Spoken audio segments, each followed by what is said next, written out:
You are the one with the lost past. And the subject of this week's episode, Matoi. Here, we aim to explore the settings and main characters of the PSO2 universe and their significance to the story. My name is Zio, and I'll be your lore keeper. Once again, there will be spoilers considering how she's such an important character in the story. So, fair warning. Also, since episodes 5 and 6 aren't available outside Japan yet at the time of this recording, we'll be limiting our scope to the first 3 episodes. Her Japanese voice is Satomi Sato, who also voiced Ritsu Tanaka from K-On! And Magilu from Tales of Berseria. In the English dub, she's voiced by Xanthi Huyn, whom you might recognize as Haru Okumura from Persona 5, and Suzuka Tsukimura from Magical Girl Lyrical Nanoha. Before we delve into her backstory, let's look at something that jumps out right away: her name. Writers name their characters to convey a number of things about them, especially important ones. Matoi is a Japanese name that can either be used as a last name or a first name for both males and females. Even though her name's written in katakana, the kanji for Matoi means entwining or tying, like a rope or a thread. So this would suggest that our fate and hers are somehow intertwined. Whether or not the writers did this on purpose is certainly up for debate, but it seems very plausible given her importance throughout the story. Also worth pointing out is the red and white color scheme present throughout her design. Red is a color that represents courage, power, determination, and aggression, among other things. White, on the other hand, represents innocence, light, purity, and safety. Both colors can also represent sacrifice. These 2 colors represent so many facets of her personality and backstory, and this is even reflected in the evolution of her character design over time. With that out of the way, we can start cutting into some of that backstory.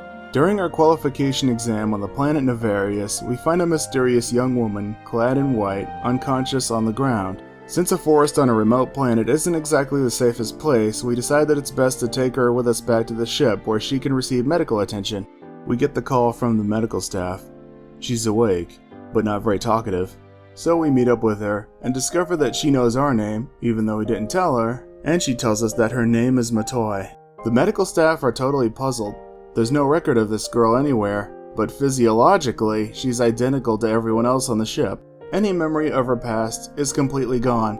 Apart from some basic knowledge, she is essentially a blank slate. She has some other interesting things about her though. For one thing, she could see Shion just like us. Also, we find out that she is insanely powerful, being able to cast techniques aboard the ship, bypassing the photon inhibitors found on every ARKS ship. So why does she have all this power? Well, our sweet little Matoi used to be someone else. And that someone else was Claris Craze II of the Council of 6. Because the odd-numbered members made up the trio of heroes that won the Elder War, their names are passed down to their successors whenever one passes away.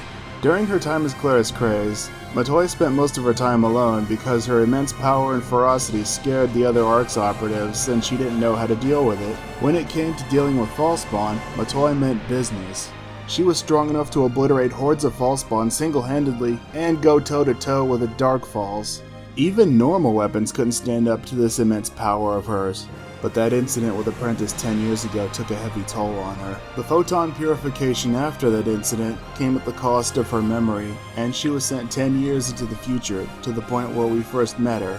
Yet somehow, we're the only thing not blotted from her memory. Matoi is now officially an ARKS operative, and we're sent to the planet Harukotan. A war was brewing between the 2 provinces, and someone from the outside was pulling its strings. Our quest for the source of this conflict brings us to the climax of our journey. It is here that the symbolism behind the name of our sweet little Matoi is driven home.